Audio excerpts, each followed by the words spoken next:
The brilliant morning sun reflected off the glass headquarters of Novosphere Industries as television cameras broadcasted a live interview to millions of viewers across the country.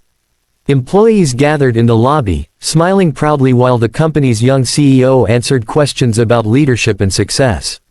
Just as the interview reached its climax, an elderly janitor quietly pushed his cleaning cart across the polished floor, carefully mopping near the entrance. Irritated by the interruption, the CEO laughed into the microphone, pointed toward the old man, and jokingly said that even the janitor probably understood less about business than the office coffee machine. The audience laughed. The cameras captured the embarrassed old man's gentle smile as he simply lowered his eyes and continued working. What nobody watching the broadcast knew was that the humble janitor quietly owned 51% of Novosphere Industries, and before the sun set, the entire world would discover the truth. If you believe every person deserves dignity and respect regardless of their job title, please like this video, share it with someone who believes in kindness and second chances, leave a heartfelt comment, and subscribe to Kindness Paradise for more emotional stories that inspire hope. The elderly janitor was named Theodore Whitmore.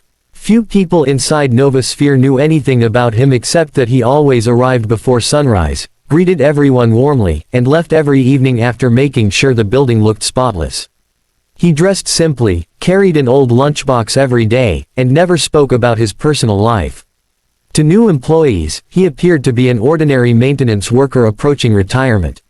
Years earlier, Theodore had built the original manufacturing company that eventually became Novosphere Industries. After losing his beloved wife, Eleanor, he stepped away from public life, refusing awards, interviews, and media attention. Before retiring from active management, he transferred daily leadership to a carefully selected board while quietly keeping majority ownership through a family trust. He wanted the company to succeed because of its people, not because of his name. When the board later recruited brilliant young executive Amelia Cross as CEO, Theodore approved the decision from a distance. Amelia was intelligent, ambitious, and capable of leading the company into a new era. But as Novosphere grew larger and more profitable, success slowly changed her. She became obsessed with appearances, prestige, and public recognition. Somewhere along the way, she forgot the values that had built the company in the first place. Rather than remaining completely absent, Theodore chose an unusual path. Using a legal arrangement known only to the chairman and the company's oldest attorney, he quietly returned to headquarters as a part-time janitor. He wanted to observe the culture firsthand. He wanted to know whether employees treated one another with dignity when they believed nobody important was watching. For months he quietly cleaned hallways, emptied trash bins, polished conference rooms, and shared lunches with receptionists, security guards, interns, and maintenance workers. Those conversations taught him more about the company's health than any executive report ever could. He discovered extraordinary engineers whose ideas were ignored. Receptionists who solved customer crises without recognition. Custodians who stayed late helping new employees feel welcome.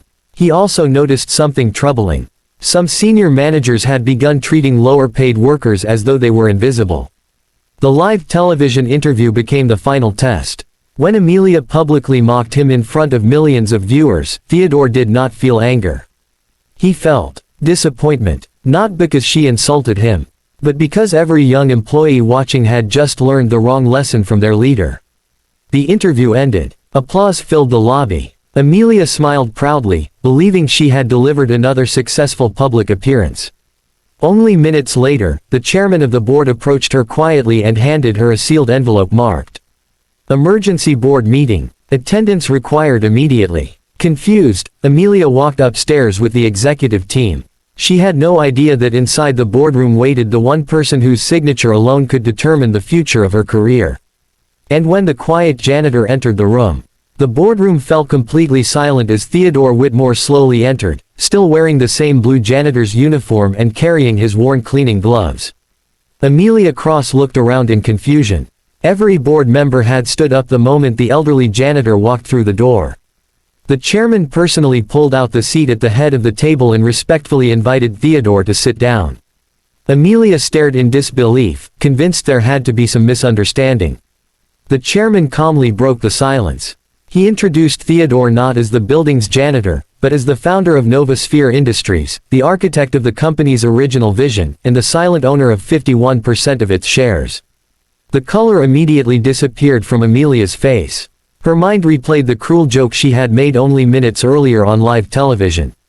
For the first time in years, she found herself unable to speak. Theodore looked around the room with calm eyes. There was no anger in his expression, only disappointment. He quietly explained that after retiring from public life following his wife's passing, he had chosen to observe the company from within rather than from an executive office. He wanted to understand how employees treated one another when they believed nobody important was watching. Over the past year he had cleaned offices, hallways, conference rooms, and break areas. During that time, he had learned more about Novosphere's culture than any financial report could ever reveal.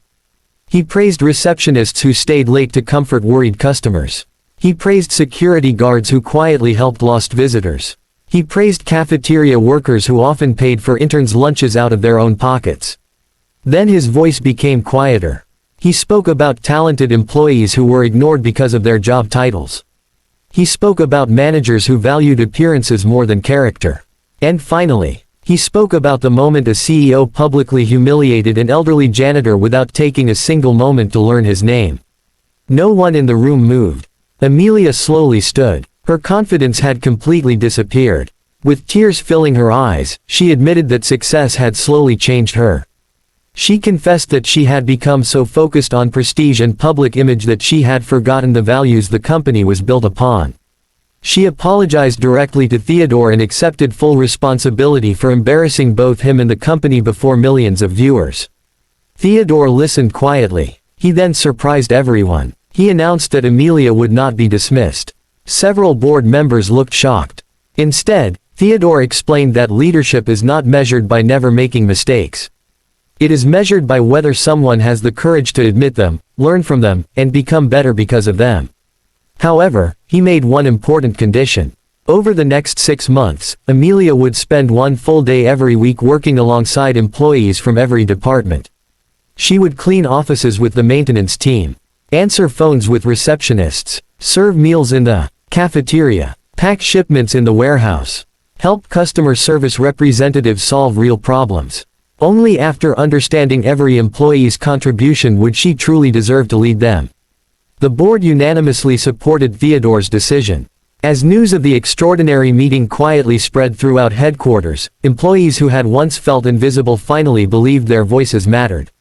Meanwhile, outside the building, the television interview continued circulating across social media. Millions had already watched Amelia mock the janitor. But very soon, the entire world would witness something even more remarkable. A public apology unlike anything corporate America had ever seen. The following bright morning, every major news network gathered outside Novosphere Industries. Reporters expected the company to announce the CEO's resignation after the astonishing revelation that the elderly janitor she had mocked on live television was actually the silent majority shareholder. Instead, something entirely different happened. Amelia Cross walked onto the stage without bodyguards, expensive speeches, or prepared excuses. Standing beside Theodore Whitmore in his familiar janitor's uniform, she looked directly into the cameras and admitted that she had allowed success, pride, and appearances to blind her. She publicly apologized not only to Theodore, but to every employee she had ever overlooked because of their position. Across the country, millions watched in complete silence as one of the most powerful business leaders openly accepted responsibility for her mistake. Theodore then stepped toward the microphone. His calm voice filled the plaza. He explained that companies are never built by CEOs alone. Every receptionist greeting customers with kindness, every security guard protecting the building through the night, every engineer solving impossible problems, every cleaner arriving before sunrise, and every cafeteria worker serving meals with a smile helped create the company's success. He reminded everyone that no title could ever make one person more valuable than another. His words spread across social media within minutes. Business schools replayed the speech. Leadership conferences quoted his message. Employees around the world began sharing stories of coworkers who quietly made their workplaces better every day. Inside Novosphere, Amelia faithfully completed every part of Theodore's challenge. Each week she worked beside a different department. She cleaned windows with the maintenance crew, answered frustrated customer calls, unloaded delivery trucks in the warehouse, and spent hours helping cafeteria employees prepare meals. For the first time since becoming CEO, she truly understood how much effort ordinary workers invested every single day. Those experiences changed her completely. She introduced new leadership programs where executives regularly worked alongside frontline employees. She created scholarships for the children of hourly workers. She expanded healthcare benefits for every employee, regardless of position. Most importantly, she established one simple company rule. Every person entering Novosphere would be greeted with the same respect. No exceptions. Months later, Novosphere was recognized as one of the country's best places to work. Employee satisfaction reached record levels, innovation increased dramatically, and profits grew naturally because people felt respected rather than merely managed. One afternoon, Amelia found Theodore quietly polishing the same lobby floor where everything had begun. She thanked him for giving her a second chance.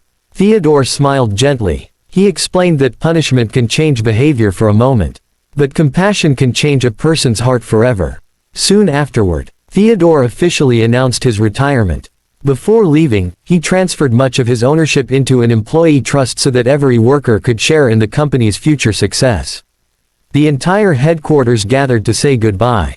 Engineers, receptionists, cleaners, accountants, security officers, interns, and executives stood together in one enormous crowd. No one saw a janitor.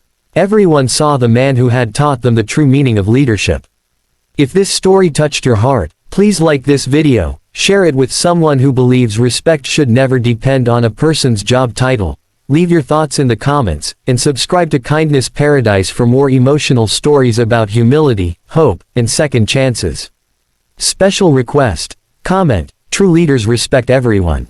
As the golden afternoon sunlight reflected across the spotless lobby floor, Theodore quietly placed his old cleaning cart beside the entrance for the very last time. The building was more successful than ever, but its greatest achievement had nothing to do with profits or stock prices. Its greatest success was becoming a place where every person, from the CEO to the janitor, was treated with equal dignity, because the man who owned most of the company had proven that true greatness is measured not by power, but by humility.